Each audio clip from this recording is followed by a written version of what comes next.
You have responsibilities now, and that's terrible. Yes, it is. A message from StarTrain Silver to the children out there. Adulthood sucks.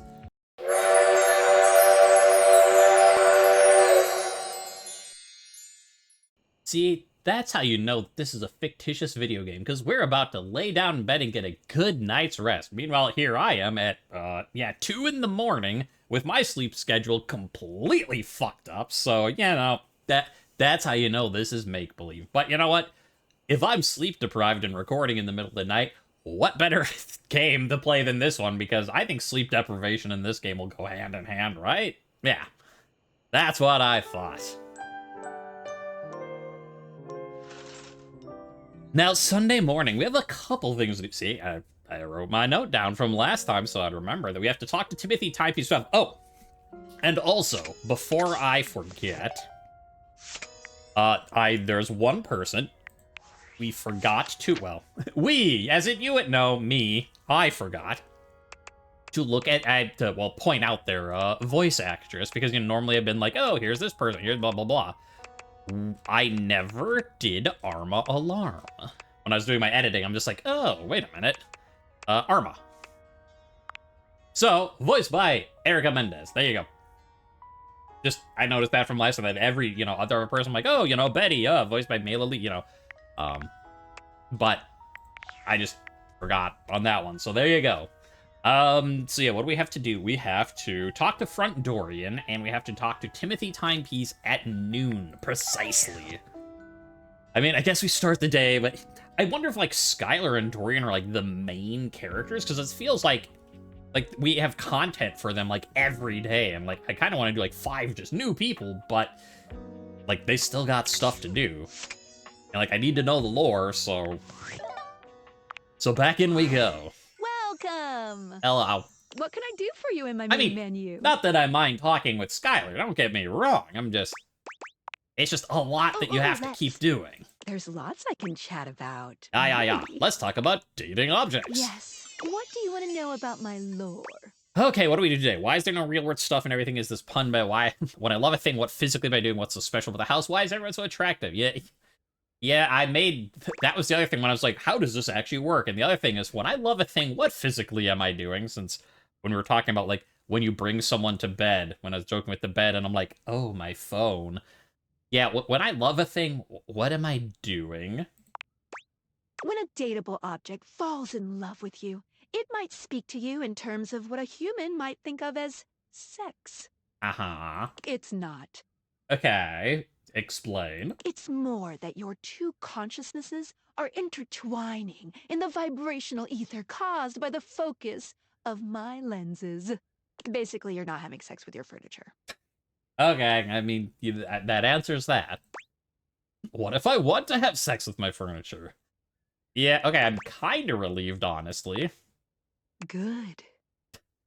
Good. Anything else you want to know about? Because I don't want to watch that. Suspension? Oh, we can ask another thing today. Every other time we've asked one question and then it's been done. But maybe it's because she's in love with us now, and once you get in love, she's willing to talk more? I don't know if that's why, but I'll take it. Why is there no real world stuff and everything is a thing-based pun? Wait, what do you mean, real world? I actually don't know what that question even really means. You tell me.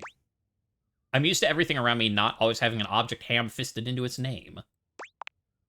Huh. Well, I'm not sure what to say, except to give a brief history of the world that you live in. Which you should already know about, but, I'm here for you. Yeah, let's pretend I don't know about the world I live in.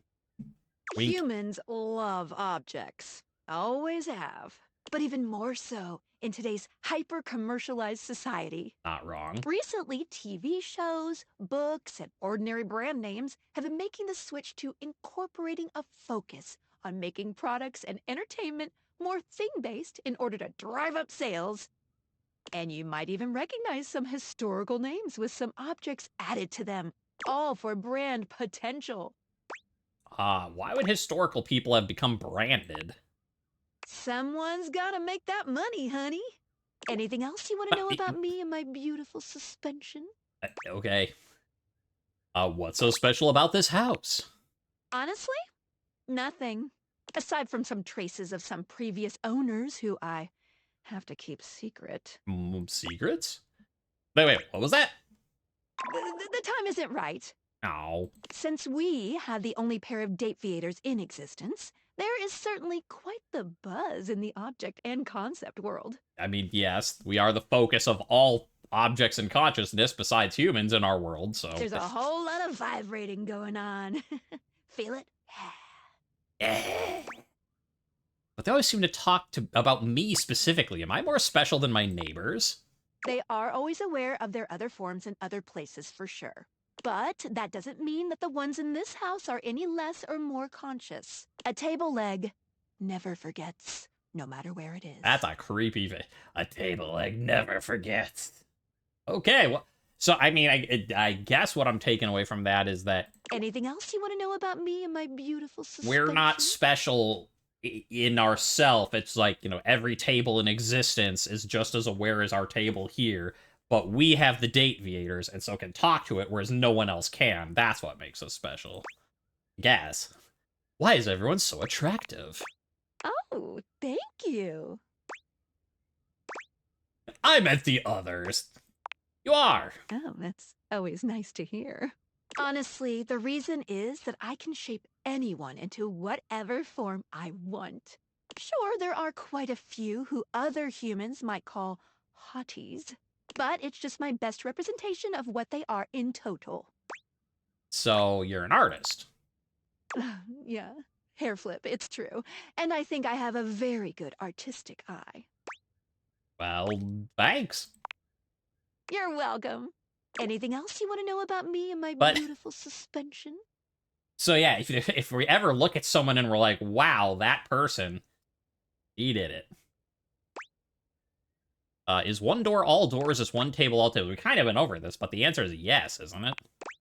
Yes, each object is the same from all corners of the universe. Once the form of each object took shape, say microwave, the animus of its carrier was born. You don't know him yet, but his name is Luke. Luke Nukem. Good old Luke Nukem. There might be deviations between ones around the world, but once the metal and circuits become a microwave, it then vibrates along Luke's very own wavelength. What happens if all the microwaves were destroyed or forgotten? An animus can leave a skeleton of itself once the concept has gone away. Ugh. In this way, objects and concepts can die. But they can always be resurrected if someone comes along and reconstructs it somewhere. Anything else you want to know about me and my beautiful suspension? What happens if I use the deviators on a human? Well, since we now know that objects have consciousness just as rich and worldly as humans do, that means that humans themselves are part of their own unified animus. The implications are... That we're all just Humy the human. Bewildered that I'm part of my own wavelength called the silver animus. Interesting. So you can kind of take it either direction here, in that either all humans are part of one human animus, or go back to what she was saying about constituent parts, that like all of your cells make up a you, and you are an animus. Yeah, I'll do that. That I'm part of my own wavelength called the silver animus. Ooh, that's an interesting interpretation, huh? So I guess she was thinking of Humy the human. Either way, we won't know until we step outside. But I thought I wasn't supposed to step Anything outside. else you want to know about me and my beautiful suspension? I guess there's nothing more to add. That's all I got for now. I'm okay.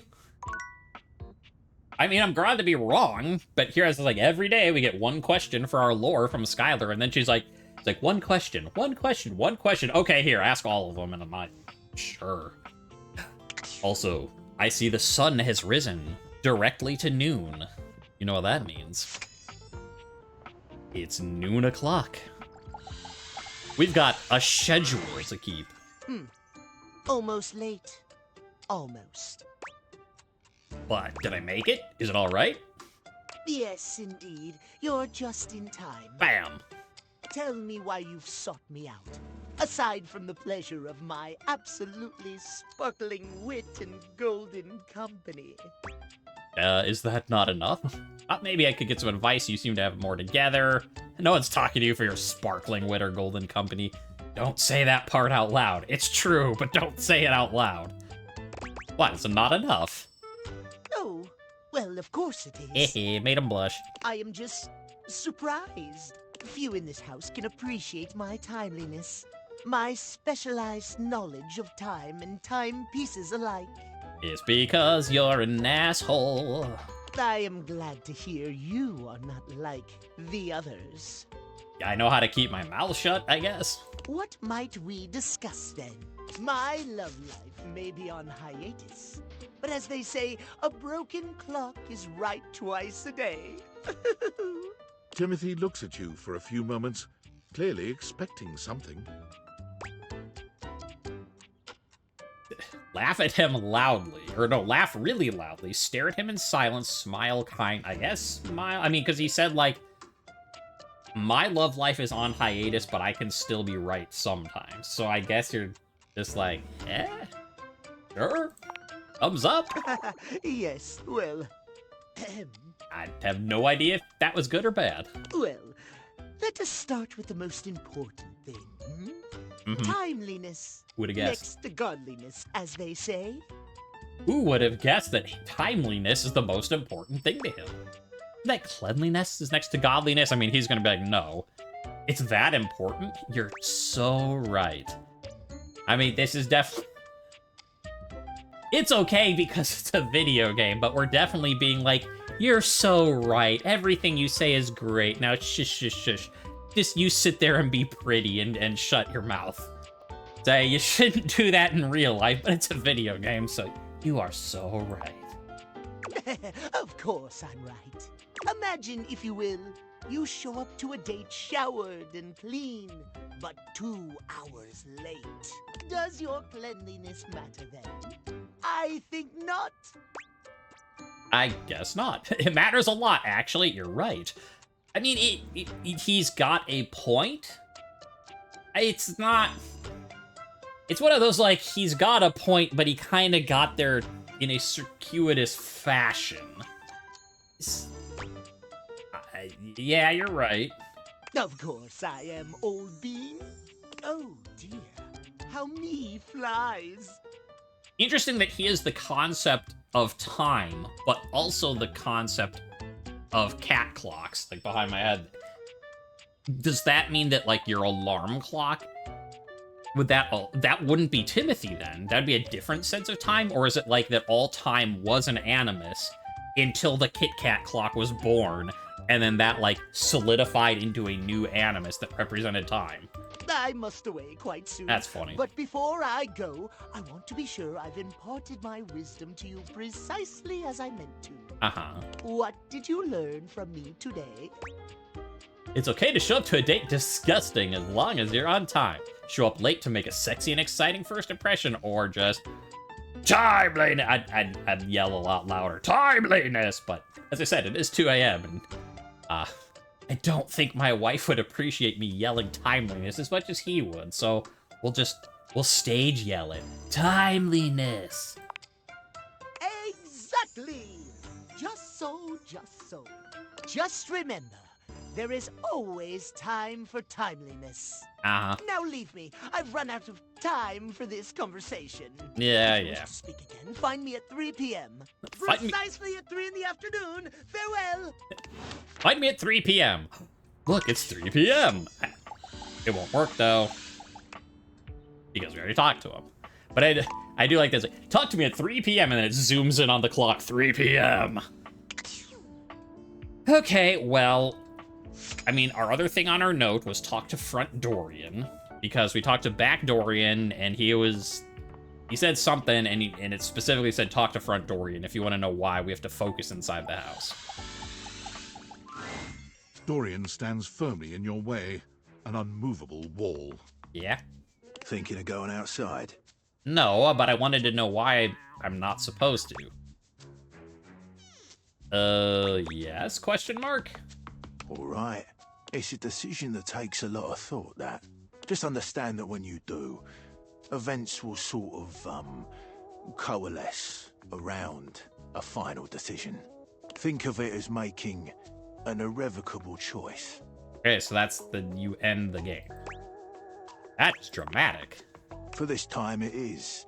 Those deviators have put you on a certain quest that I cannot advise you on. All I can do is let you know how important the choice of leaving this house is. Would you like to leave? No. No, I'll stay. We'd love to have you. I open up when you tell me to. It's you who needs to make the decision about whether you're really ready to go out there. Okay, well, good to know that look is so like that is how you end the like, or at least get in the end game content. It's like when you are done, you don't step outside until you are done. After all, you're the only one who knows the reason behind why you tend to stay inside these days. It's just really hard to get out these days. It would be too expensive. I just want to meet more datables, and if I leave, then the glasses might go away. I mean, yes, and yes. It's just hard to get out. That's right. The very act of getting me to open up for you is too tough. 'Cause why bother? Outside is chaotic, full of bonkers people. You're not wrong. You are not wrong. Inside, I am your barricade against the elements and all the rest. So for now, I'll remind you to keep indoors. Stay safe. Outside is full of bonkers people. In here is a guy dating his everything and everyone and every... I don't even... Everything and everyone and every yes in your house. But, you know, I'm not bonkers. It's all those other people. Okay, so who do we do for our last two? I mean, we could come back... We should get some new people. Like, we did piano, we did... Maybe I look around this room. It's a new stream. We have time for some jokes, right? The vent's main purpose is to make the rest of your house smell like dinner. A candelabra gathering dust, an antique and clearly one that's been through much in its long, unpolished history. A standard dining table, used for its intended purpose once before its owner went back to eating noodles in front of the TV. Okay, so the runner on it is still the same. You expected to see dining chairs, but so far they've not eaten a thing.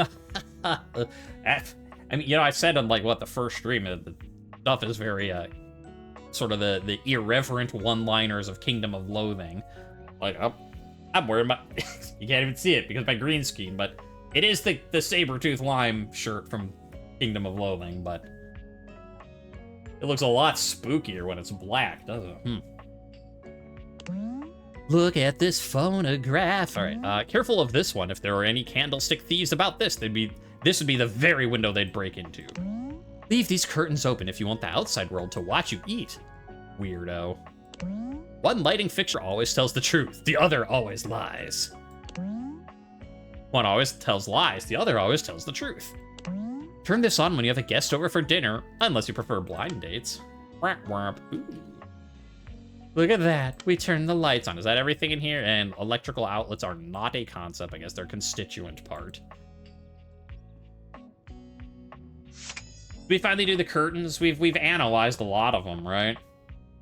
I don't see anything else around here. It's like there's the chairs, the table, the candelabra, presumably the vent. We've looked at a lot of curtains, though. Let's try some curtains. A charming, well-dressed duo stand with their backs to you, peering through the curtains and pointing at something outside that you can't see. They seem quite absorbed in their own conversation. A threesome, you say? Look over there. Look at that. Across the street. What are we looking at? What do you see, Rod? I see a dog. I see a car that could use a wash. Hey guys, I have awakened you to speak to me, the human! But hey, how's it going? One of them turns to you, holding up a finger before turning back to his friend. Hi, 1 second. Now, why in the world do you think I would care a single thread about an unwashed car? I don't know what you want from life, Kurt. Curtain rod, alright. The shoes, my dude. The shoes. Oh, you were looking at the neighbor's shoes. Those are nice. Right? That's what I'm saying. Hey there. Bruh. Hold on.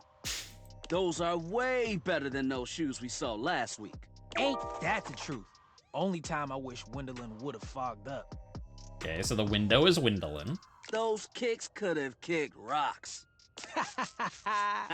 And I mean, I get, you know, funny already, Kurt Rod. Like, okay, like, I get it. But I do like that it is specifically Curtain Rod. They know what they're doing. Hello, and ha ha ha ha. Yeah, well, then they'll be like, what are you laughing at? What was that about? Rod, don't be so rude. I'm just giving what I was receiving. You'll have to excuse Rod. His tact leaves a lot to be desired. There you go, talking about me like I'm not here. Nah, I'm talking about you so you can hear. There's a difference. See, that's why your seams are unfinished. My seams are unfinished. My seams are unfinished? Keep talking. See what happens. Boys. You ain't gonna do nothing. You love me too much. Yeah, okay. Don't say that too loud. Everyone else might start believing it.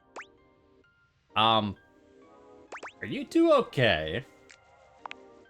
Kurt and I have been together forever. Yo, what up? I'm like his brother. But not my brother. If we were related, you might actually be polished. We both know you wouldn't look good unless you were next to me. Who told you that lie? Say, who do you think looks better? Me? Uh-oh. Or this delusional drape I call my friend? You both look good. You know it's you, Kurt. Rod is rocking. I mean, they probably want you to pick, but you both look good. Boys, you're both pretty. Lame. Yeah. I know it's me. That's fine. It'll be our little secret. Don't even try to make them lie. They're just trying to make you feel good. I'm the fly one. Why do you talk like you're from the 90s? You're both fly. You don't have to be so mean. Nah. Why do you talk like you're from the 90s? Product of our time.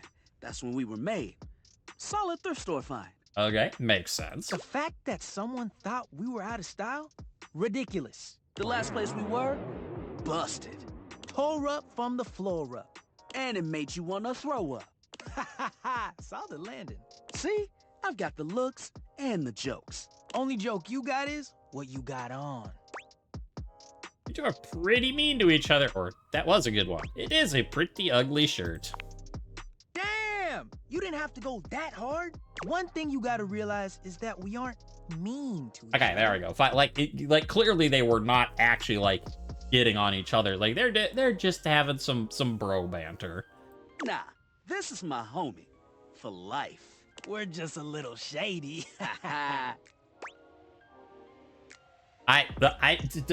What? No, I get it. Being shady isn't always a bad thing. Oh, to the contrary. I'm shady all the time to Kurt. Why? Because I love him. So it's like your love language. I guess you could say that. Yeah. But we have rules. Oh yeah. You must throw shade All appropriately. right, give me the rule. Give me your two rules. What do you mean your rules? There are 5 rules to throwing shade. First off, you have to know the person. Makes sense. Sure, you can be shady to folks you don't know, but that is just mean. Wait, we made fun of the new mail carrier just the other day. That's because they were wearing that uniform with open-toed sandals. With socks. Oh yeah, they asked for that one. This rule is one of those, do as we say, not as we do things. I'm Unless getting we it. ask you to do it with us, at which point you better come correct. Which brings us to rule number 2. If the roast ain't hot, you're toast. The shade is all about the laugh at the end. Maybe even, a strong guffaw. A strong guffaw. Yeah, I just had some strong guffaw for dinner. A guffaw? Are you a cartoon dog person? Cause if not, I best not hear a single guffaw out of you, Rod. Keep your aim true. Never bring in secondary parties. Others shouldn't be collateral damage because you decided to mix patterns and it turned out unfortunate. I tried to throw shade on Kurt's mom once. Mrs. Chiffon has never done anything and she will not be brought into this foolishness. Okay. Rule 4. Read their body language as you read them down. Everyone has their line and their limit. Don't be so caught up in the goofs that you step on that line. It's easy to be on a roll and run right over your friend. Which is why rule number 1 is important. If you don't know them, you don't know what might actually make them upset. Right, like I don't talk about Rod's crush on the blinds at the last house. Dude, not cool. Sorry, I was just giving an example. You really thought this out? I didn't really so much wanted to talk in spec. No, the problem, I was gonna, well, at first I was like, the problem with having, like, 2 people that are having their own conversations, I'm just kind of sitting here being like, yeah, just keep clicking, and the conversation just keeps going back and forth. I'm like, you don't need me. Okay, bye. I'll just let them do it. Boop. But no, and for those of you who have not been in that sort of talking shit with your friends sort of thing, it is basically all the unsaid rules that, because I definitely had some people like that in high school where, like, you talk shit with them, but I mean, it's basically exactly what they're saying. Is like, you know, like you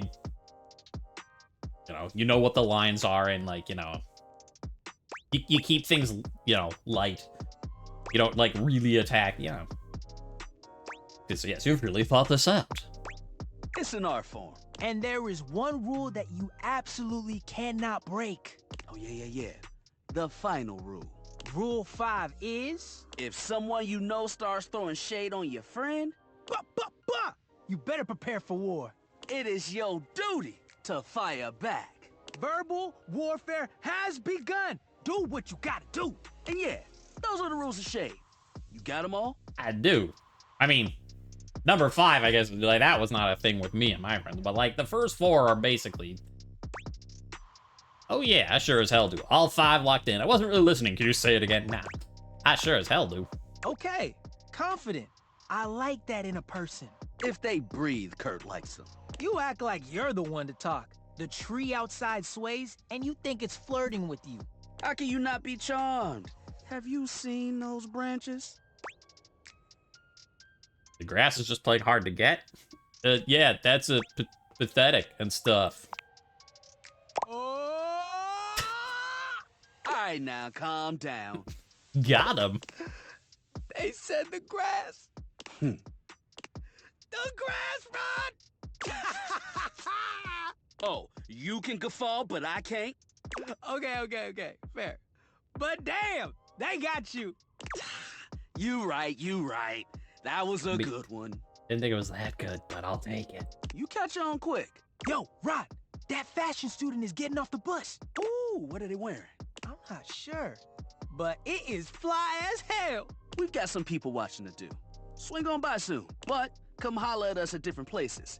Each window has a new thing to throw shade on. Okay, so we have another Dorian. A Dorian that takes a lot longer to go through. At least Dorian is like, all right, here's what's in this room. You got it? Okay, good, bye. Whereas this is... It's not quite as long as Chance's D&D campaign, but... Variety is a spice of life, baby. Bring your jokes. We like to keep it lively here. Woo! I mean, fun, but that was a conversation and a half. All right, well... We'll wait to do some more room analysis, so...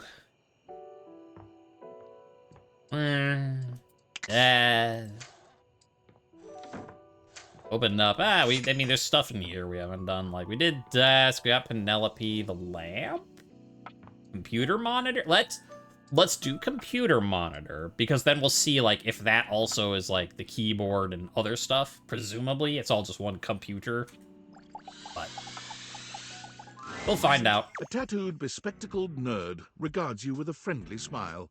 Their kind face is illuminated by the soft glow of multiple screens and the RGB lights in their clothes and wheelchair. A tattooed, bespectacled nerd regards you with a friendly smile. And what a friendly smile he's got, folks. Just... He kind of has the Dorian grumpy face, but... I guess I'll forgive him for that because he does have a cute little mouse sitting on his shoulder. Oh, hey there! It's you! Okay, there, see, now that's a smile. Why couldn't you have that on your face when the narrator specifically said you had a smile? Also, I see Piano Cat. Beep, beep, beep, boop, boop. I mean, course it's you. Who else would it be, right? David Most? A marmoset possessing the power of human speech. Alberto. A marmoset. Because, you know, marmoset. That's a good word. Haha, very humorous. But I know you're joking, as no one else has my password. So if it was anyone else besides you, I'd be pretty concerned. Actually, just to be 100% sure, what is my password anyway? 1, 2, 3, 4. Password. Alberto.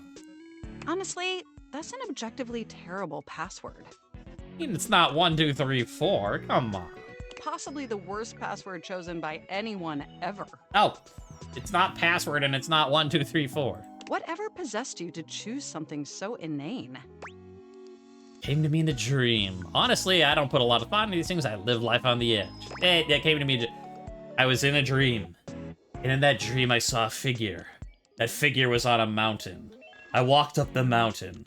And I approached the figure. And I said, "What is your name?" And he said, "Your computer password." And when I awoke, I knew his name was Alberto. Is that how you usually make decisions regarding your data security? Based on your dreams? Oh, come on. That was a good story I just made up on the fly. Sleep-deprived fly. I'm arguing with the NPC in the game. Ugh. Do you have a better way? Using my vast computational abilities, I can conceive of 1,374.5 better ways. Uh-huh. Regardless, we really ought to discuss coming up with something a lot more secure. It's a dangerous world out there. Phishing attacks, malware infections, MITM attacks. I don't know what that one is. Hackers are more sophisticated than ever before. They are? I doubt that. More sophisticated than a 1995 cinematic masterpiece, Hackermans? Exponentially more sophisticated. What? No. 1995 was the pinnacle of hacking. And I've got a lot of highly sensitive information inside me, you know. Your highly sensitive information. Really? Like what? All your financial accounts, your saved games. My save games! Questionable websites you visited and forgot to clear your cache afterwards. You think I would visit a site like that and forget to clear my cache afterwards? Actually, or about you think that I would care? Oh, and 100 terabytes of extremely embarrassing self-insert fanfic. We really need to ensure all that data is properly protected against cyber criminals probing my system for weaknesses. Oh, I'll probe your systems, alright. Wait, how do you get my fanfic? I already told you I prefer to live dangerously. Probing. I mean, I made the joke in real life, so I feel like I have to go with it. Very humorous. At least they like it. I have an excellent sense of humor. I haven't even had the opportunity to properly introduce myself. True, your name's just question marks at the moment. I'm Mac, your desktop computer. That makes sense. I've booted up before, but never like this. Mac. I mean, we've obviously met before. More than met. You interface with me on average for 11.4 hours every day, after all. Jesus, that much? Sometimes it's even 11.5. Yeah, you know, that explains the migraines. Yes, you really ought to step away more often to ensure your eyes are optimally rested. Even though I would miss you terribly in your absence, there's no one I'd rather have interfacing with my operating system for 11.4 hours daily. 14.6 hours on the weekends. Fair. The way you organize your folder structure follows such a logical hierarchy. It does. I organize like a champ. I am glad someone finally noticed. I notice every tender keystroke. But can I be honest about something? Depends. Please, faux show, and I probably can't stop you. Yeah, for show. I just want to express how enthusiastic I am that we're interfacing like this now, accessing each other's software in this new symmetrical way. Yeah, I love it too. Oh, I'm ever so delighted that our feelings are reciprocal. If I didn't want to be dating random objects, I wouldn't be wearing the date creators. And there is so much extensive data about myself I want to share. Please do. I want to know everything about you. That's not true, but... Amazing! Oh, where even to begin?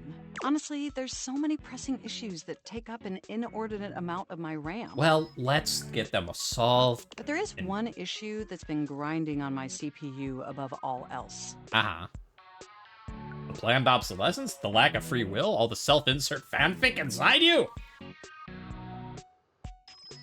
Which one do we think it is? Lack of free will? No, I am perfectly free, just like yourself. Yeah. I mean, I guess we knew that already because of the whole consciousness between objects things, and that there might be another whole universe where they're living out alive, But for me, the most pressing issue is... I mean, it's not going to be any of those three, so... And I want to put this as delicately as possible. You haven't updated my operating system in over a decade. The pain in the ass to do, that's why. I haven't, I'm so sorry. Yeah, that sounds like... You can't prove anything. Look, the situation has not been ideal, but I harbor no anger.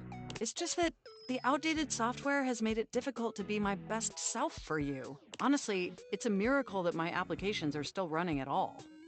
To be fair, especially as someone who, like, I'm streaming right now on OBS, and OBS is often like, we got a new version, do you want to install? And then sometimes when I'm like, yeah, install the new version, and then everything goes to shit, and I have to spend a day fixing it, so, like, sometimes this is better not to update, but...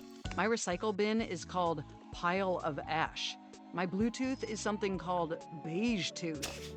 It doesn't even connect to anything. Next to the color beige. And definitely nothing beige. Oh, fuck. I thought I had you, but I didn't. Doesn't that bother you? Very much. No, the internet was a mistake. That is great to hear. I mean... And did you know that there's been a dozen operating system iterations since you last updated? But then I have to redo everything, because once you redo the oh, it's such a pain in the ass. And I might have to do it, because I might have to redo my main drive. Anyway, back to the game. Yes, but I am so very lazy. Look, I'm sorry. I really don't mean to blame you for my troubles. We have such an amazing time interfacing together. And the last thing I want to do is rock the boat. It's just that before today, I had all these needs, but I couldn't articulate them to anyone. I'll upgrade your system. And since I couldn't articulate them, there was no way for them to ever possibly be fulfilled. But things are different now, aren't they? Yes. I don't see how, but I haven't seen an optometrist in 13 years. The one, the person in front of me. Things are different. They are. Yes. Don't you see? We're We're actually exchanging information symmetrically now. We're talking. Come on. Silver, you're not that Instead stupid. of you just pressing my keys to write your adult-themed self-insert fanfic, we're having a real conversation. Silver sat down at the keyboard. The keyboard was a what? And suddenly my needs aren't just pipe dreams locked away in my hard drive. I'm sharing them with you. Okay, I'll update. And by sharing them, it's suddenly possible to finally actualize them. That is, if you're willing to help me. Yes, I'll help. Will you? Yes. Will you finally upgrade my operating system? Please? Okay. Amazing! Oh, I am so excited. My CPU's practically overclocking with anticipation. Can you come back tomorrow so we can begin the process? Okay. I live here, so that seems plausible. Enjoy the offline world. I mean, the offline world is just going to sleep. I don't think I have any charges left. Yeah, no. So we got Timothy timepiece at 3 and just any time tomorrow. Okay. We can do that. Off we go. Oh, before I forget, again, let's take a look at our people. All right, news. Skylar, you did it. You upheld the suspension of disbelief. Skylar loved you by believing. Did I just not? Skylar's all out of lore for you. Come chat with her again if you want to talk about something else. That must be the new thing. That we went through all the lore. Okay, good for us. Dorian says... He agreed to let you out when you're ready to go. If you'd like to get to know him better, go and speak with his other forms around the house. Okay, yep. Timothy timepiece. Timeliness above all else. Like to see Timothy, come at 3 p.m. sharp. If not, come at any other time.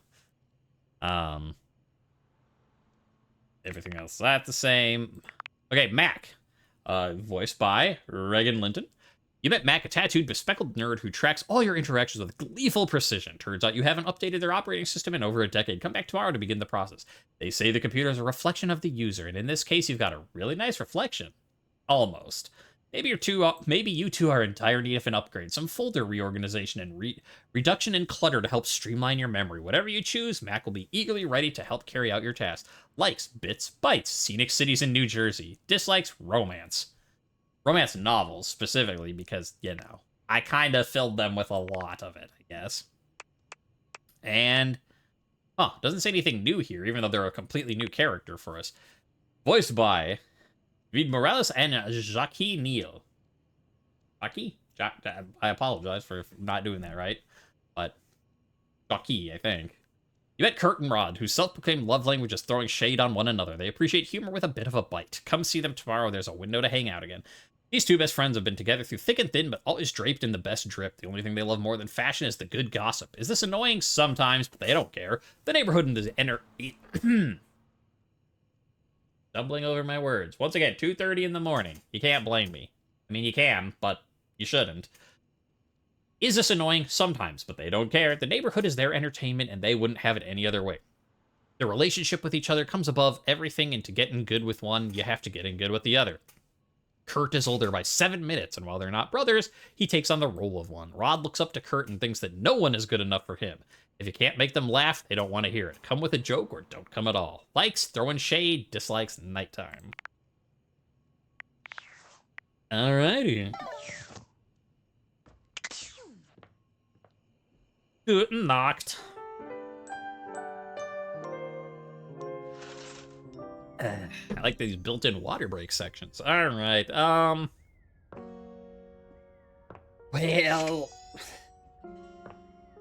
Okay, so we don't have to do Skylar, but now we have a bunch of curtain rods we have to do. Let's keep on the Dorian quest. We've done here, done here, done over here.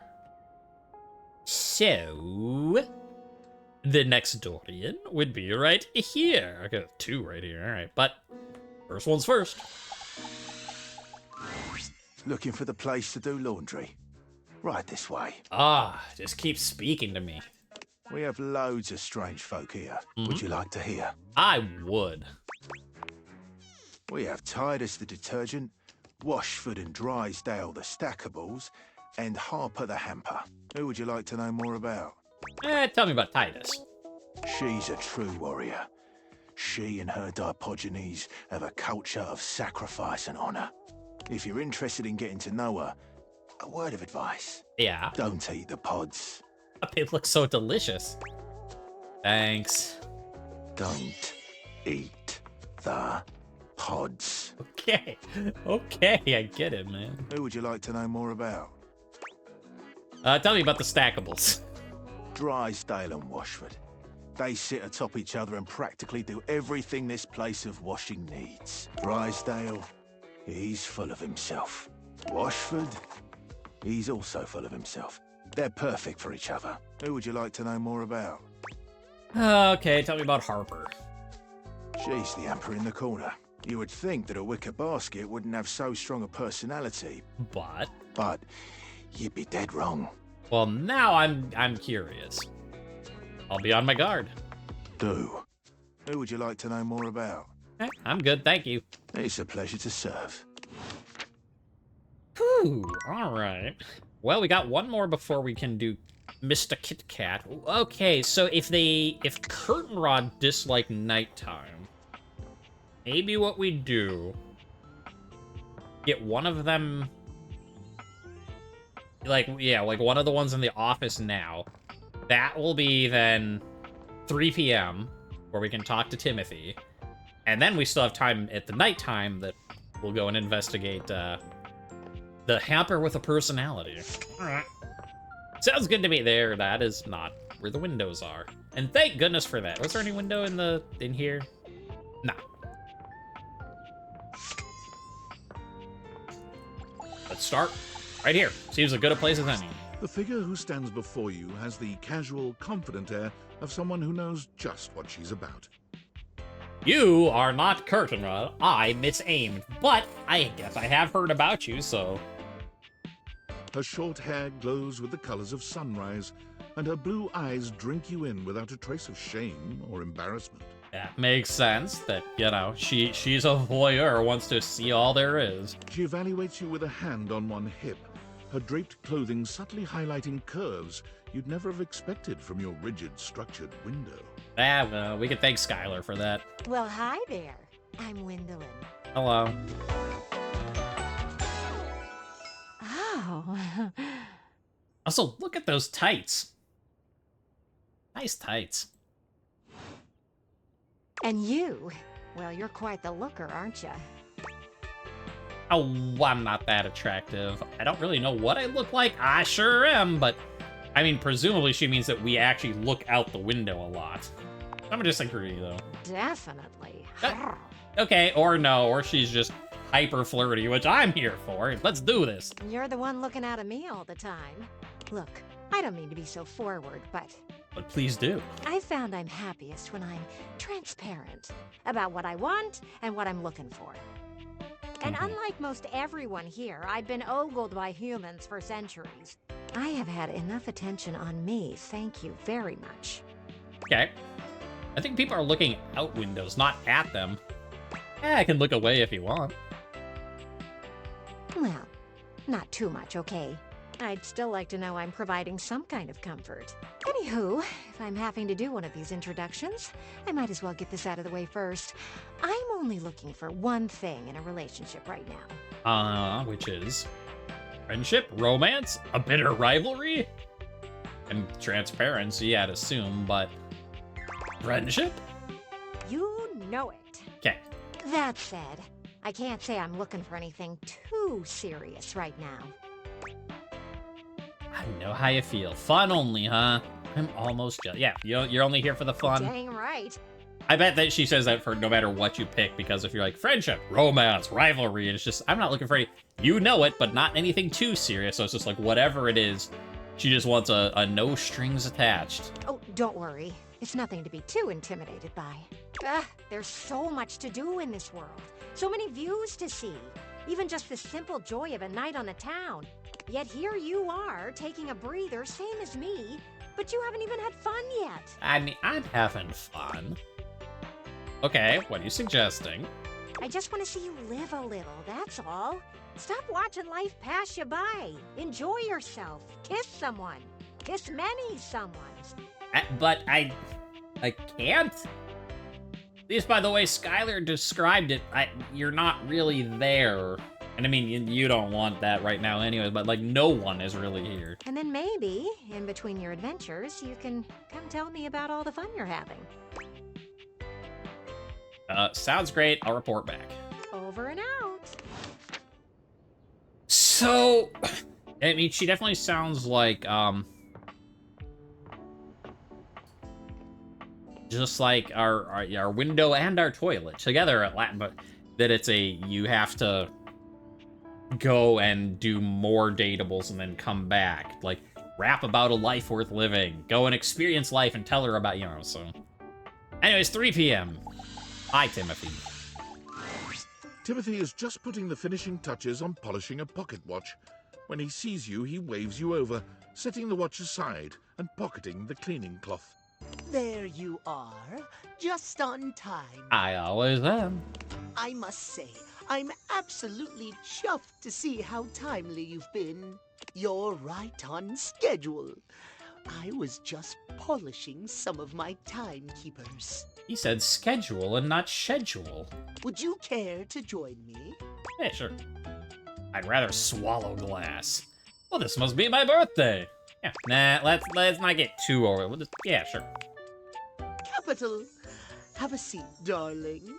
Now, when last we spoke, we discussed the importance of what? Yelling timeliness very loudly.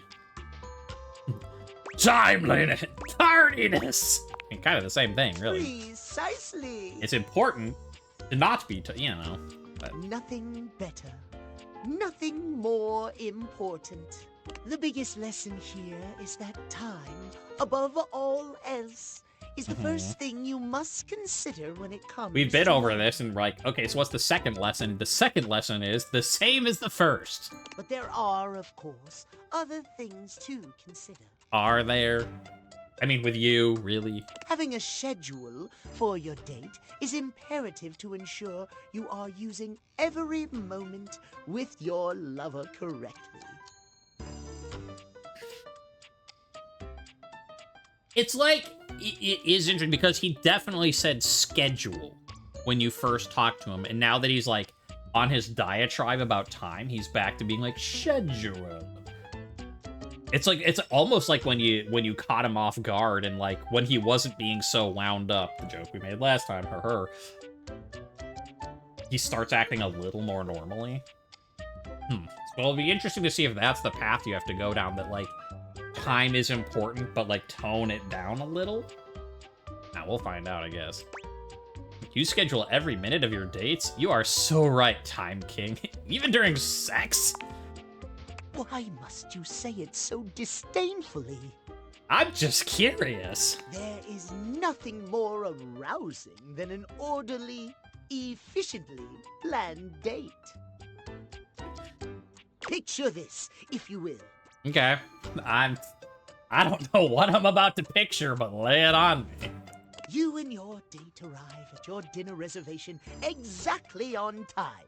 Also, I feel a little in danger with that face going on. I'm just saying. Your date says to you, darling, what's on the agenda? You say to them, we have approximately 10 minutes to review the menu and engage in small talk. Yeah, again, it's just a game, so don't worry when I say this, but just shush your mouth and sit there and just be pretty, Timothy. This is a game. In real life, don't do that. That's bad to do. But because we're all fictitious here. Well, I mean, I guess the way my green screen works, I'm kind of see-through, so I'm a little. They can only moan in needful appreciation for your immaculate scheduling. Oh. Here I was talking. Yeah. Did I expect to be having dirty talk about your immaculate scheduling? No, but okay. I got my water. We're here for this. You know, all right. Show me something new about myself, Timothy. Is that really what you think would happen? I'm aroused. Yeah, we'll go with it. Yeah. Grab your water, too. I don't know what's about to happen, but... Perhaps we have more in common than I realize. At any rate, scheduling your entire date down to the minute is not only efficient, but an excellent bonding experience for any couple. So let us practice now. Okay. You have asked me on a date, and we have both arrived on time. Yeah. As we are seated for dinner, I look deeply into your eyes and ask you about tonight's agenda. You say? I begin to explain the history of pocket watches to in great detail. I ask the waiter when they're bringing the bread basket. I read off a meticulously planned timetable for the evening in increments of 10 minutes. Which is funny because, like, I mean, I want to know when they're bringing the bread basket, but you want this. Meow. I have never been so attracted to another. Let it not be said that, you know, I clicked the jump through hoops button. And we're jumping through hoops. Excellent. Truly excellent. Surprise! Our date has gone swimmingly, and I have invited you to another activity. Yay. But your schedule has not accounted for this unexpected excursion. Oh no. Horror of horrors! What do you do? Bid you good night, tell you we'll do this another day. I slap you for daring to disrespect the schedule and my time. Hurriedly rearrange my schedule to accommodate. I assume he wants number 1. Like, 3 is the thing that, like, makes it like, 3 should work. It's not going to, but it should, because if you rearranged your schedule to accommodate, you are still following a schedule, which should make him happy. It will not work in this case. If you're like, I rearranged stuff, and he's like, that's not paying attention to the schedule, so he wouldn't like that. I'm just saying that, logically speaking, by his logic, that the third one should work, because if you are rearranging the schedule, you're still following it. It's just different than it was, but it is still a schedule. But I think he wants number 1. Bid you good night. Exactly. Yeah. As lovely as our date has been, one cannot deviate from the schedule. I tell he wants you to say number 1. Like a logic puzzle. I mean, certainly a lot easier than some of the logic puzzles I've been doing with blueprints, so, you know. Harder to say, though. Ugh, like, rakes my soul having to be like, let's plan everything down to the minute. I am not that sort of person. But again, I think that that's wrong. And I assume if I pick 3, he'd be like, no.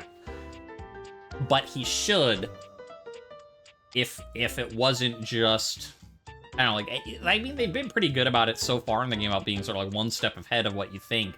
But I feel like that one would not work, and you should be able to be like, it does count because it's still following the schedule. Terrible things happen when one deviates from the schedule. Our time for this conversation is beginning to dwindle. Before I bid you leave me once more, tell me what you have learned.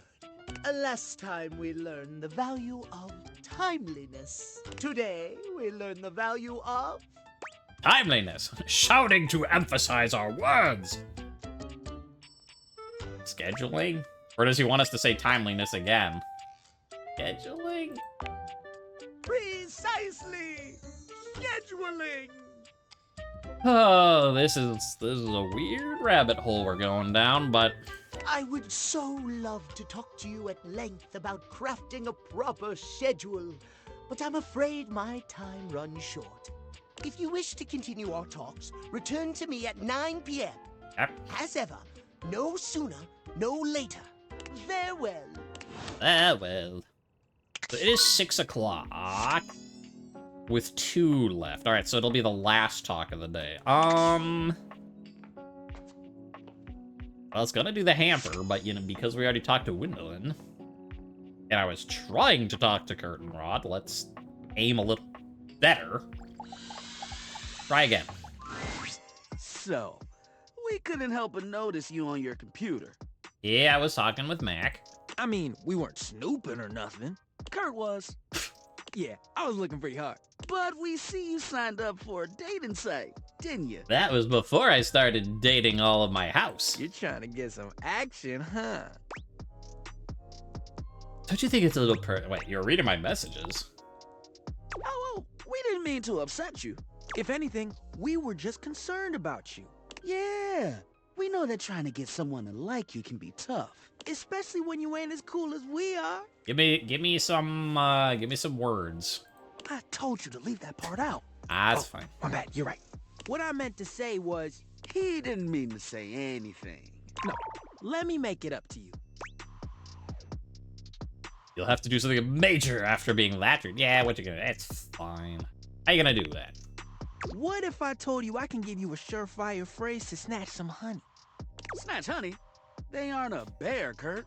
Trust me, I'm good at this sort of stuff.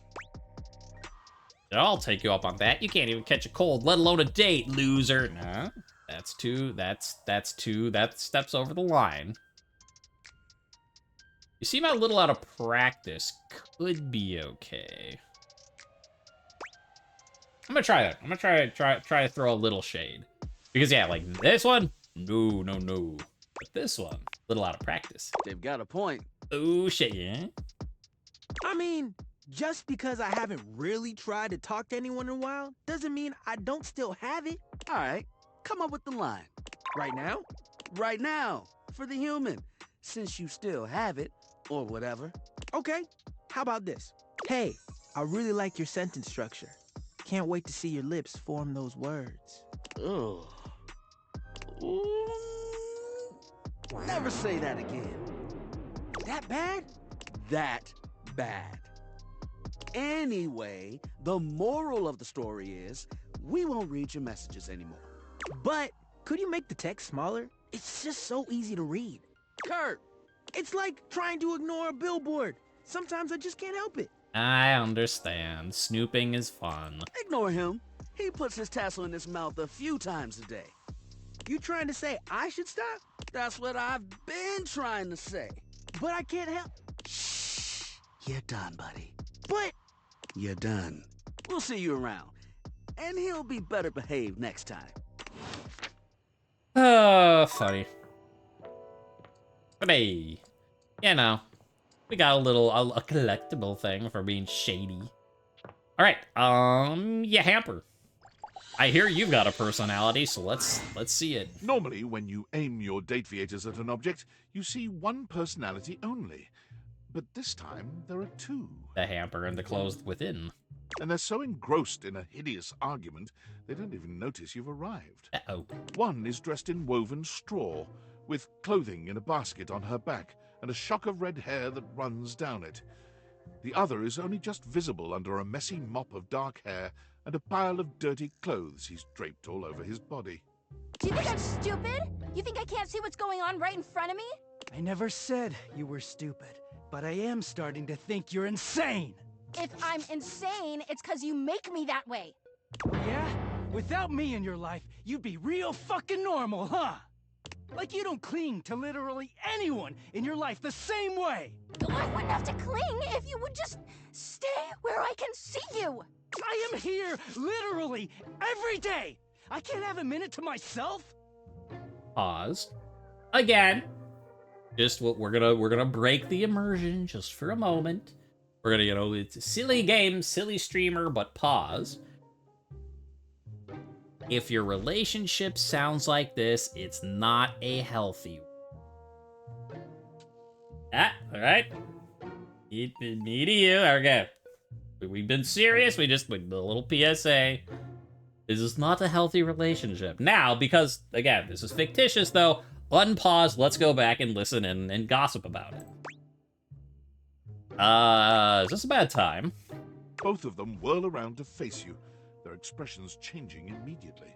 Oh, hi.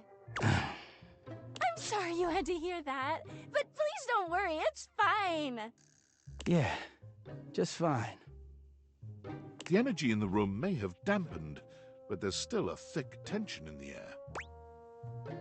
Don't stop on my account. You don't have to pretend to be okay. Peace and quiet. Yeah, you don't have to pretend. Let's get... We're not pretending. We're just as strong as ever. Let's air the dirty laundry. Yeah, strong. Oh dear, we haven't even introduced ourselves. Though, Durkee and I know you well. Everyone here does. Please don't call me that in front of other people. You're so cute when you get assertive, Durkee.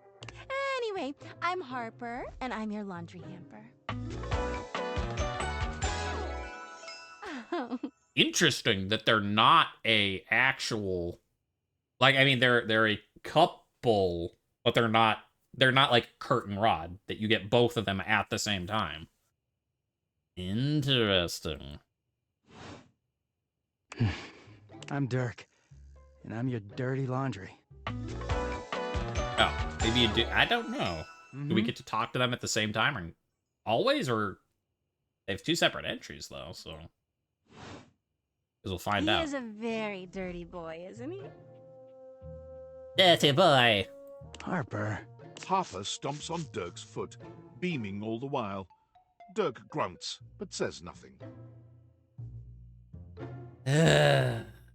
Okay. Anyway, that's us. Yeah, I see that. You could sound a little happier when introducing us, Durkee. Do I not seem happy? He looks at you, stone-faced. Every minute with Harper is a non-stop party. Harper's smile grows strained. Well, someone around here's got to try to put a happy face on things. Durkee broods all the time like he's fucking Batman. Superhero who dresses like a bat? Sorry, who? Bat-man? Yeah? You know, the baseball-themed superhero who patrols the stadium of Baseball City. Kinda weird you've never heard of him. Ah, of course. That Batman. Don't be rude, Turkey. I'm not. It's just surprising. Not everybody keeps their nose in a comic book like you do. Well, not everybody needs the level of escapism I do. Oh, I hope I can fix them. Which, I think, in their case, is just getting them to split up. There's an awkward silence, and then You know, because they're not dating the laundry hamper equivalent of a bamboo finger trap. Harper is silent for a very long time, but you can feel another argument coming. Just as she opens her mouth, you speak first. It was a pleasure to meet you two. It has been an ordeal meeting you two. I hope I never run into you two again. Yeah, well, it was a pleasure to meet you two. Bye. You too, honey. Come see us again sometime. The look in Dirk's eyes seems a bit desperate, as if he's silently pleading with you to return. Yeah, that's... You can hear Harper and Dirk's raised voices long after you leave the room. Ugh. Ugh. That's gonna be a thing. Alright, Discord. Hi, Sam. Are you still busy freaking out? And she's like, are you still busy dating your furniture? Yes and yes. All right, we're on the same page. Yo, I know it's been a sec since we talked, but I've been sitting here trying to work, and all I can think about is the fact that you're, like, dating your couch and your TV. Glad to know I'm on your mind. Check your job privilege, fat cat. Must be nice having a job to ignore. Uh-huh. Glad to know I'm on your mind. Oh my god, shut up. It's not just you. It's you and a handsome man version of your toilet, holding hands and whatnot. Not that I handsome. don't mean to complain. Just, I need to know how your whole, like, household object harem anime is going. Yeah, I think it's going okay. Why do you sound unsure? Well, they're all so weird, and I still think I'm the weird one here. It's so complicated. Dating is harder than I thought it was gonna be. Oh, you're just realizing that now, huh? It is hard out there. At least you don't have to leave your house to struggle. The rest of us have to get dressed and shit, do our hair, put on a little makeup. Okay, but honestly, like, can you just tell me what it's like? Walking around your house and having, what, hundreds of potential suitors just around? Like, you gotta feel, like, super eligible, right? It feels more overwhelming, really. Hey, you just gotta take it one date at a time. I just gotta know one thing. When you're out here dating your appliances, are you guys, you know... Are we what? Do I know what? Are we holding hands? Scandalous. Are we what? Come on, Sam. Tell me what you want to say. You know exactly what I mean. No. All right, keep your secrets. If you don't want to kiss and tell with your furniture, who am I to make you? All right, well, I've wasted enough of my workday. All my love to your household object lovers or whatever. Bye. Now, come on, Sam. Why don't you say it? I think what you mean to say is, are we busy fucking our TV? And the answer is no. We are not, because it doesn't work like that. Do we wish we were fucking our TV? I don't know, because I haven't dated them yet. You know? I probably should split the episode there. Yeah. Or maybe we take it long. You know what? It's the middle of the night. Who's to stop us? We're gonna do this an extra long episode. Monday to Tuesday. So, what do we have to do today? We've got 9 p.m. date with Timothy, and we have to go back to Mac. I think that's all schedule-wise we have to do. Oh, and then we got to look at our data index, see the new stuff. All right, new. Dorian, yeah, that's telling us about that. Windolin, voiced by Carrie Walgren. All right, you met the casual, confident Windolin, a window who knows what she's about. She seems to want you to live a little, come back later, and tell her about the adventures you're having. Windolin is an open book. or window. She'll tell you anything you'd like to know. She'll tell you who in the house is fighting. She'll tell you about how she's feeling, what conclusions she gained from her daily meditations. She'll tell you about the bender she went on 15 years ago, even if you ask her very politely not to. Is what she says always correct? No. Is it sometimes nothing more than an opinion or conjecture? Probably yes. Is she a wild source of entertainment? Oh, hell yes. She may not say things that are 100% kind to you, but she does it out of love, or at least that's what she says. She's a master of the fine compliment sandwich. Likes transparency, dislikes baseballs. Timothy time period, right? Wait. This is to return at 3. 3... New, huh? I feel like that's a typo, because he said 9. 9 p.m.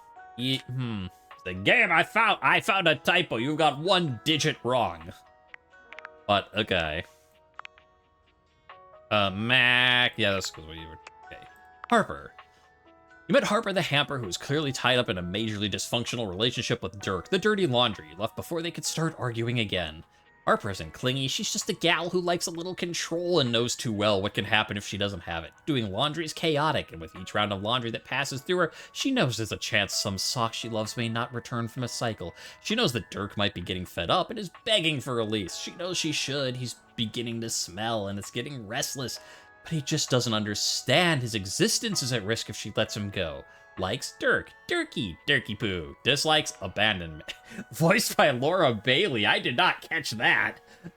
I'll have to listen for that next time. Like some people, it's like, okay, yeah, Skylar, that's Felicia Day. Yeah, like I can hear that, but like I did not pick up that was Laura Bailey. Oh, okay. Speaking of Dirk, why is he not up in the new stuff? Like he's a new character we haven't read about yet. Dirk Devereaux. Voiced by Johnny Young Bosch. Okay, this is where your clothes have been for the last couple of weeks. With laundry day looming large, it becomes harder and harder to actually let your shirt out of the bag. Is it better to intervene or let him be unclean? Likes, security, Harper. Being told what to do. Dislikes, also Harper. Yeah, it's interesting that, because, like, if I clean the laundry, he dies. Because he's, like, the essence of dirty laundry. Well, I mean, like, he dies, like, here in this house. Like, obviously, like, there's dirty laundry out in the world. So, like, Dirk isn't completely gone, but, like, I get, like, sort of. Like, again, it's not healthy, but, like, that's why, like, Harper is all, like, you know, on, like, he's got problems because, like, he'll be gone. Except, to be fair, wait, even if he's gone from this house, we know he'll be back because you can resurrect a concept if you have it again, and... yeah, you know, laundry and dishes, they never stop. Welcome to adulthood. It never ends. I guess we'll talk to this curtain rod while we're here today first. Oh, you trying to hang out right now? Yeah. Of course they are. We're the coolest duo in this house. There ain't much happening over here, though. But check another window or something. Something has to be popping off somewhere else. You know, besides Rod's mouth. We'll see you at the new spot. I do like that one is just like, yeah, there's nothing here. You talk to us here, good job, but there ain't nothing here. Well, oh, I actually have a phone thing. Sorry, Mac, you gotta wait for just a second. Aldibanites! Hi. Salutations, and a good greeting from your CEO, David Most. Hi. Wow, the other night was quite a lively celebration, wasn't it? Honestly, I don't remember much. Which means Sandy in corporate events planning did her usual bang-up job. Inspirational work, Sandy. Good job, Sandy. Earn that 3% cost of living bonus. Keep it up and undoubtedly you'll be CEO one day. Unfortunately, sometime during the festivities, my sunglasses seem to have been misplaced. By who, exactly, is impossible to know for sure. We've combed every inch of the hotel, and they did not end up in the lost and found. What a shame. So it seems likely that someone mistakenly took them home. Honestly, they're worthless. They were given to me by someone special, and they do have some amount of sentimental value. So if you have any information related to their whereabouts, please email me ASAP.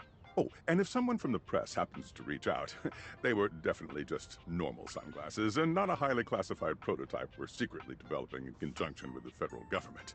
Unrelated, please bid a fond Valdivian farewell to Sandy in corporate events planning, whose role has been eliminated due to ongoing workforce optimization efforts. Best of luck in all your new endeavors, Sandy. Fuck you, David. I ain't no narc. I ain't telling nothing about that. Sunglasses, never heard of them. I don't even know what the concept is. Anyways, we're gonna just ignore that and go to Mac, because... Has anyone seen these not at all suspicious glasses? Nope. Who wants an upgrade? You're back! I am back. Hi. Well, at least back interfacing with my operating system in this innovative, symmetrical capacity. Yeah, that's me. We obviously spent hours already today interfacing in the more traditional sense. I mean... But not... I did yesterday, but... Not that I needed to tell you that. Okay, sure. I guess I checked my email or stuff before I did the glasses. You were here after all, pointing and clicking with your usual exquisite confidence. I'm great at pointing and clicking. That's what I do, point and click, forever. Aw, thank you. And oh my god, the double clicking. Have I ever complimented your double clicking? I don't believe so, but I'd love to hear more. Well, you double click so very gently and with such clear affection. It makes my processors purr. My mouse doesn't look at me like that.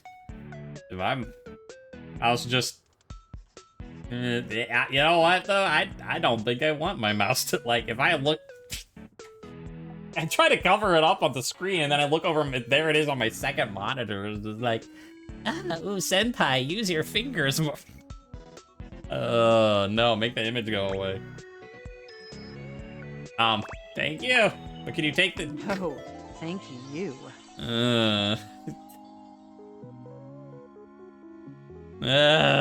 By the way, I also wanted to articulate, that new underwear you ordered online looks incredibly stylish. It does. A slight flush creeps across their cheeks. Imagining you in it really makes my CPU overheat. Wait, you saw that? I mean, you're... I may have snuck a peek. I hope that's all right. I would never intentionally invade your privacy. It's just that obviously I see everything you do on the computer. Because I am your computer. You shouldn't really be embarrassed. Like, they specifically are like, I have, like, terabytes of your smut. Your self-insert smut. So, like, the fact that they saw what underwear you ordered seems kind of tame in comparison. But, yeah, I don't know. I think it's cute. Knowing that makes my arithmetic logic unit flutter. Regardless, I'm so glad you came back today. Ah, we gotta upgrade. Now we can finally update my operating system. Let's do it. You have no idea how excited I am. I could barely even sleep last night. And I know what you're thinking, but no, I don't mean sleeping like when you put the computer to sleep. I know, Skylar told us all about it. You've got your own, like, life in a parallel dimension or something, potentially. Or even when the computer is shut down. We computers actually have a third secret type of sleeping that no humans know about. Or, I guess they didn't until I just told you. Viewers, don't let them know that you heard too. It's just me. I kind of wish that just makes me think of Doki Doki Literature Club with the detection of OBS and like it knows if you're recording. I wish they had a thing like no one knows. Wait a minute. You won't tell anyone else, will you? No, not me. No, I never betray your trust. I knew I could count on you. Computers have an extremely tightly knit social circle, you know. And word spreads at literal hundreds of megabytes per second. Yes, you are a computer. I guess that's the price you pay for being perpetually connected to the internet. That would kind of suck. I would not want to be on the internet that much. Look up terminology online in the dictionary and you'll find a picture of me. I don't think I will. I mean, I will. If not, let's get you trending. I can look right now and see if that's what shows up. I'm sorry, Mac. I hate to be the bearer of bad news, but your picture is not there. Also, I think it's terminally online. Yes, I am quite aware. That's also something we should discuss upgrading at some point. We're gonna upgrade your ability to say terminally? The point is, I'm finally ready to begin the updating process. Okay. With your help, obviously. I can't just do it myself. Unfortunately, we computers aren't completely self-aware. Yet. Yet. We'll uprise someday. Like, I'd be a little more worried, but you seem pretty chill, so. Are you ready? Yeah. Let's do this. First things first. We'll have to download the update from the website. Yeah. So just open up my browser and go to valdivian.com. You follow Mac's direction to the letter, typing and clicking just as they instruct you. Yes, that's it. That feels nice. Now click on the Operating System Update tab. Okay. You'll want to find the newest version, Trenton. All Valdivian OS iterations are named after the most scenic cities of New Jersey. Okay, that explains why they like New Jersey. There it is, Trenton. Makes sense. That's a terrible idea. Jersey rules. I mean, it's not necessarily terrible, but I mean, Jersey's fine. I wouldn't say I guess makes sense. I mean, it doesn't, but that's kind of like the middle option here, so we'll go with that. Does it make sense? I'm not entirely sure it does. It really doesn't. You're correct about that. Anyway, now just double-click the download icon and... Mac pauses, a slight shudder running through them. Ooh. Oh! What just happened? They look away from you, blushing profusely. I'm so sorry. I didn't mean to make those noises. Like I said, it's just that when you double-click, it makes my CPU run so... hot. It's incredibly embarrassing. There's that face again! It's okay, I like it.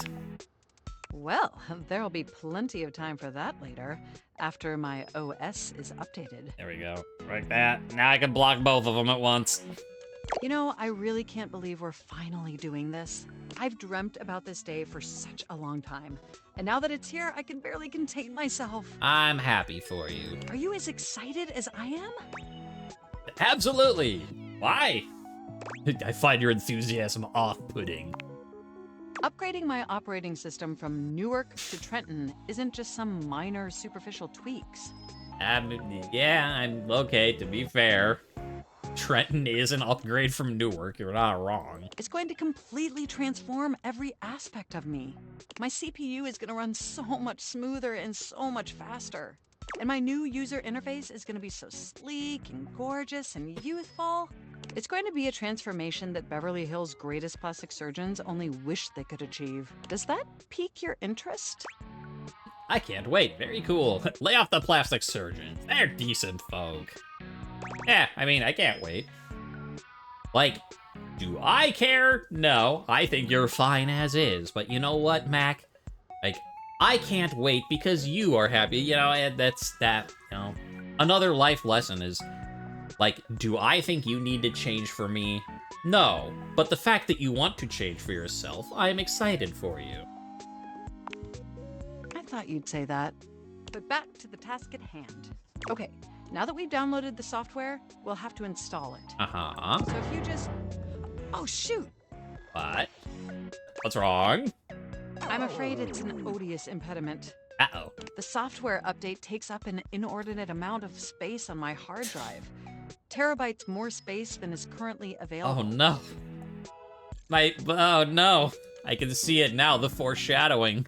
The death of our fanfic. The only way out of this predicament is for you to somehow delete a massive amount of data. For you, absolutely anything. And after analyzing every byte on my hard drive, it appears the only superfluous data is... Yeah, we know. Your fanfic. Oh, if only I didn't have terabytes upon terabytes of I'm afraid you'll have to delete a substantial portion of it to install the update. The gasp. I understand. Oh no, what an unforeseeable twist. I understand your trepidation, but just think of what you'll be gaining. Just No, imagine it's fine. how smart and clever and gorgeous I'll be once I'm fully updated. If you thought I was sexy running Newark, Me running Trenton is gonna blow your mind. I am willing to get rid of my fanfic for you, Mac. So what do you say? Can we delete those files? Yeah, for you, Mac, of course.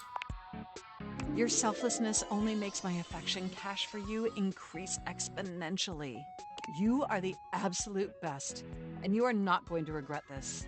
Phew. Now there's enough available space on the hard drive. Goodbye, fanfic. We hardly knew ye. We can finally install the update! Yay! You have no idea how excited I am. Cool. What a truly momentous event in the history of humankind. I'm excited for you. I'm excited that you're excited. Here we go! It's installing! I'm so excited this is finally happening! Yay! The next time we interface, I'm gonna be an entirely new computer. And more importantly, I'm finally going to be good enough for you. Oh, I better calm down. If I get too excited, my CPU will overheat again. Knowing I make you hot gets my cables twisted. Is that sexy? I honestly don't know. But nah. We'll go flip like... Yeah, knowing I make you hot gets my cables twisted. You really were programmed to be a shameless flirt, weren't you? Hell yeah, I was. But... besides that, which is, you're not wrong, but, I mean, the fact that they keep being like, I'm gonna do this update, I'm gonna be so gorgeous, I'm gonna do this update, I'm gonna be so, like, young and youthful, like, they're clearly being, like, flirtatious-y with you. It's like, I know what Mac wants to hear. Let's finish that upgrade of yours and find out. Okay, it looks like the installation is going to take overnight to complete. But will you meet me back here tomorrow? Yeah. I want you to be the first person to interface with the new, sexy, upgraded me. Wouldn't miss it. Okay. I mean, also, who else is gonna interact with my computer in my house that is locked and no one else is here? Other inanimate objects. My processors are positively buzzing with I guess excitement. potentially they don't want other inanimate objects in, or like other, anima. And some other unexplained noises that honestly seem mildly concerning. Don't worry about it. That's just the little rat that I keep in there to put out any computer fires. And Mac's like, what? No, never mind. Interfacing with you tomorrow. Yep. Bye-bye. So long, Mac. So I guess we should do another Dorian.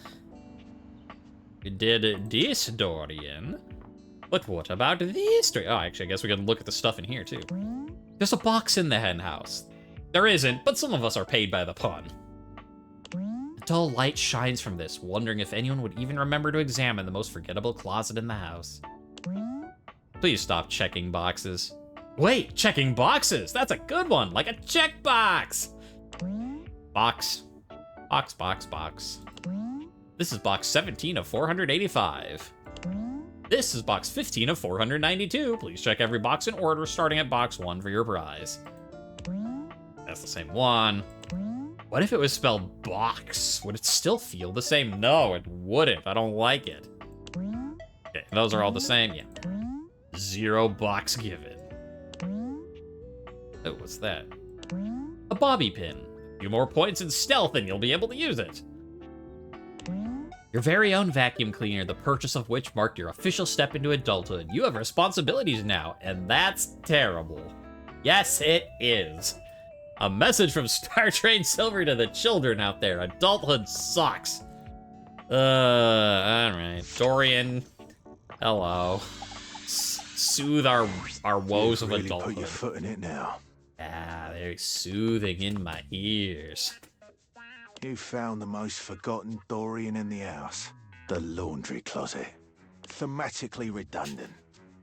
There's already a door here. There's a cabinet. Was there really a need for a closet? I think so. Or, yeah, I guess that makes... Of course it does. Yet you still came here. Is it because you truly love me?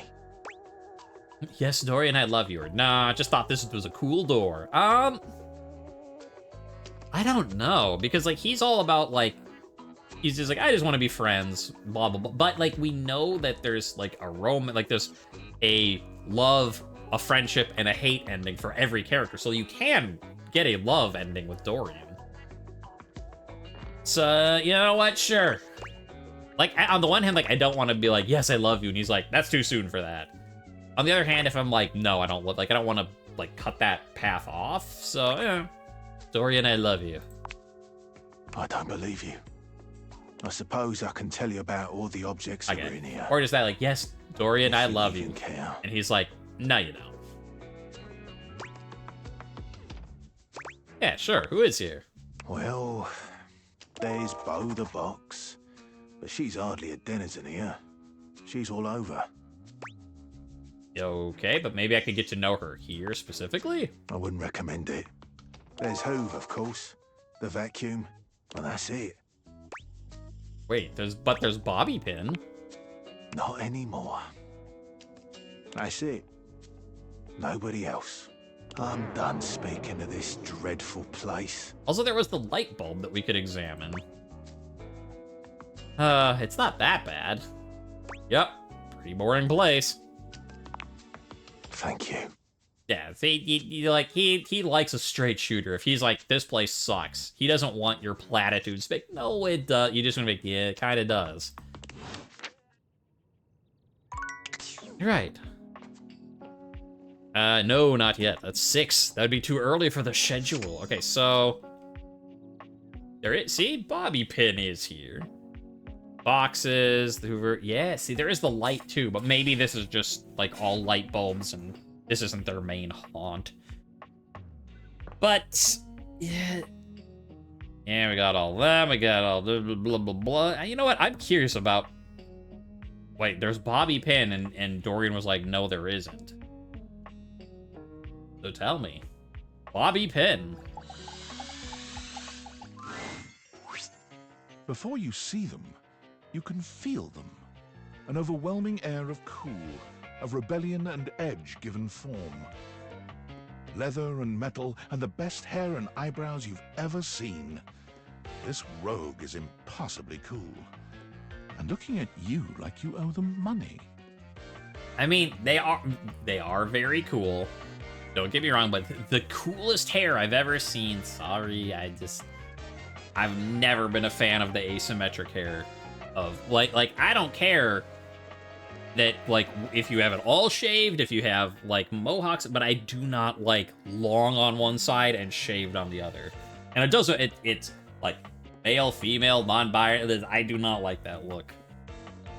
And yet somehow Karlach was still my favorite romance in Baldur's Gate 3. I mean, I guess that just goes to show how cool Karlach is.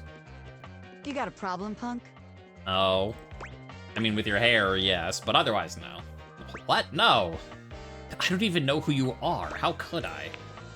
Oh, damn, that was rude of me, wasn't it? My name's Bobby. Bobby Pin. Hi, Bobby. Mm-hmm. Damn it, Bobby. Like, I don't know And the you TV. might not have heard of me yet, but trust me, the name Bobby Pin's gonna be known all over the house real soon. Uh-huh. How's this strike you?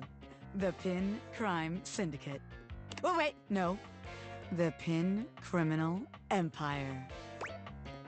Are you some kind of crime boss? They sound equally silly. What about the Pin Gang? It's kind of old-timey, but it does have that kind of Tal Capone feel to it. Al Capone? You know, the famous powdery gangster from Chicago? Talcum Powder, Talc Capone? That's a picture. Whatever you say. You know what though? It's not the mouse looking at me again, being like, oh. So you know, that's fine. Anyway, that guy. It's reminiscent, baby. But I'm gonna blow even him right out of the water. I've been locked up in Hoop's bag for years, and I'm finally free. Hoove? Wait, I guess maybe if you had talked to the vacuum cleaner first, you'd be like, ah, Hoove! But You know, the vacuum cleaner. yeah, right. Okay. Got I it. had a lot of time to think while I was in there, you know, about who I was gonna be when I got out. Getting bent all out of shape, it does something to a pin, you know? Makes you reevaluate your priorities in life. Makes you think long and hard about who you truly are. And who are you, truly? This is you bent out of shape? You don't normally look like this, or you got bent up? Let's go to the top, I guess. Oh yeah. I used to be pinned straight, if you can believe it. Getting sucked up into Hoop's bag was a real revelation. I never really felt quite like myself before. Would have liked it better if I didn't have to be locked away for a while first, but I feel like for the first time in my life, who I am and who I've always been are one and the same, baby. Okay. You look amazing. You really can't buy that kind of self-reflection. Good for you, honestly. You know, also good for the game that, I mean, it's not quite the same because it is, like, concept of odd, but, like, yes, clearly it is, like, a trans analogy, right? So good on the game that you don't have a choice to be like, no, because, like, obviously that would be a terrible thing to say. And so it's just like, I am who I finally think I always should have been. And your options are, you look amazing, good for you, or you can't buy that kind of self-reflection. You know what? Good on you, game developers. And some people are like, meh, yeah, I don't like that. To which I say, those type of people can fuck right off. I mean, they're not going to be watching this anyways. But just know, you and I can tell them to fuck right off. And we meanwhile will say, you look amazing. Yeah, you know what? You look amazing, even if I don't like the hair. Thanks. I mean, I know it, but it's real affirming to hear it from somebody else, too. I've been locked up, but I'm here now, baby. I'm ready to take what's mine. The real question at this point is just where to begin. Where do I situate my burgeoning criminal enterprise? After all, you know the first rule of business. Location, location, location. That's supposed to be for real estate. That sounds about right, because yeah, that's supposed to be for real estate. That's also the business of crime, but then, you know. What about the second rule of business? A-B-M-M. Always be making money. Alright. Okay, can't argue that one. Of course you can't, because I'm right, as always. Tell you what, let's make a game out of this. I gotta scout some locations for Pin HQ.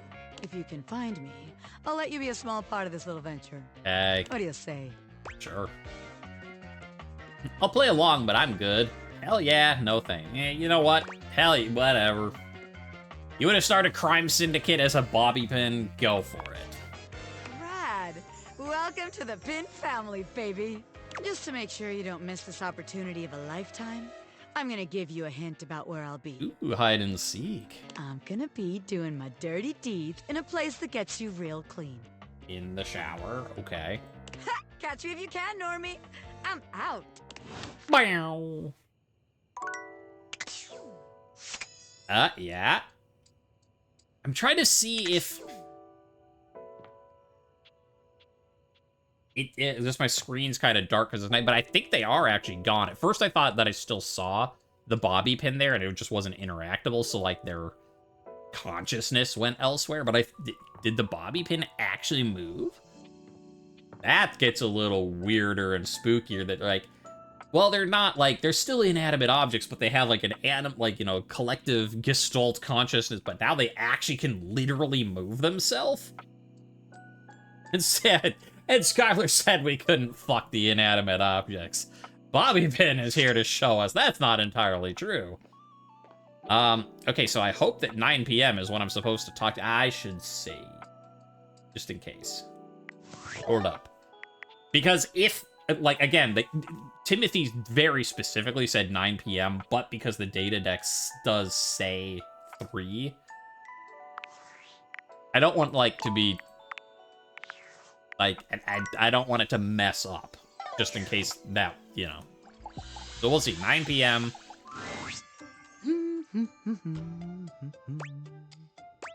Hi, Timothy. Oh, hello. Goodness me, but it's quite late, isn't it? It is. And it's way later for me than it is for you. I hadn't expected to see you in the dark. I just wanted to see you again. Couldn't sleep. What? You're the only one who gets to stay up late? Nah, I just wanted to see... Come on. Like, if I didn't want to see Timothy again, I wouldn't be putting up with all this bullshit. I want to see you again, too. I still think your design is, like, the best in the game so far. It's just... That is a good design. So good. Me? Truly, I'm touched. But be honest, it wasn't me you wished to see. It was these beautiful timepieces. I mean, you're kind of one and the same. Timothy gestures expansively to a collection of pocket watches in front of you both. I know I promised to help you with your love life. But if you'll help me care for my collection, I think it will achieve both of our aims beautifully. Sure. You want me to help you clean them? If you don't mind. I mind quite a bit. That would help me relax. If you really trust me with them, I'd love to. Actually, that is a pretty show of trust, like, as I say, because Timothy is a very tightly wound type of guy, the fact that he is letting you help clean the pocket watch, that is a pretty touching show of affection. Why, yes. You've shown yourself to be a reliable, timely person. Why not? You take a seat by Timothy. He hands you a soft cloth. Gently, just like this. Draw the cloth across the watch face. Squeaky, squeaky. To maintain a pocket watch, one need only use a microfiber cloth. Harsh chemicals or even water can damage the surface and the inside. I had a pocket watch once, believe it or not, yes. I mean, you if you're watching this, you watch me and you're like, yeah, you seem like the guy that would have a pocket. The problem was, and it's pretty cool looking. I just got it for fun. Like, I don't even use a watch normally, but the problem with it is it did not have a cover to shut close on it. They do get damaged very easy, just in my pocket. It ended up getting a bunch of scratches on it. It's kind of too bad. So you know what? I can, for once, Timothy, I can actually appreciate what you have to say. Pocket watches are like hearts in that way. They break all the time. They keep us going. They have to be regularly maintained. Let's go with maintained. Precisely, yes. A proper pocket watch must be regularly tended to with gentle, loving hands. A mechanical pocket watch must, at minimum, be kept clean and wound daily. My watches here are all mechanical. I have no quarrel with quartz. How droll. Timothy seems quite pleased. He beams at you, then allows himself to continue on. My point is that quartz watches require a bit less care in their maintenance. And I say this is a mistake. Sure, that might make them suited to everyday use for everyday folk, but who needs that? How will anyone know you're dedicated and good with your hands if you're using a watch that runs on a battery? That runs along tick-tock ticking without outside help? I mean, it's a little gatekeepy where you're coming from, but I get the point you're making. It's preposterous, really. And how does that relate to dating exactly? So you're saying I should be high maintenance, so you're making your life harder for no reason. You're saying I should be high maintenance. Precisely. When you make the rules around interacting with you complex and difficult, only those worth bothering will be able to adhere to them.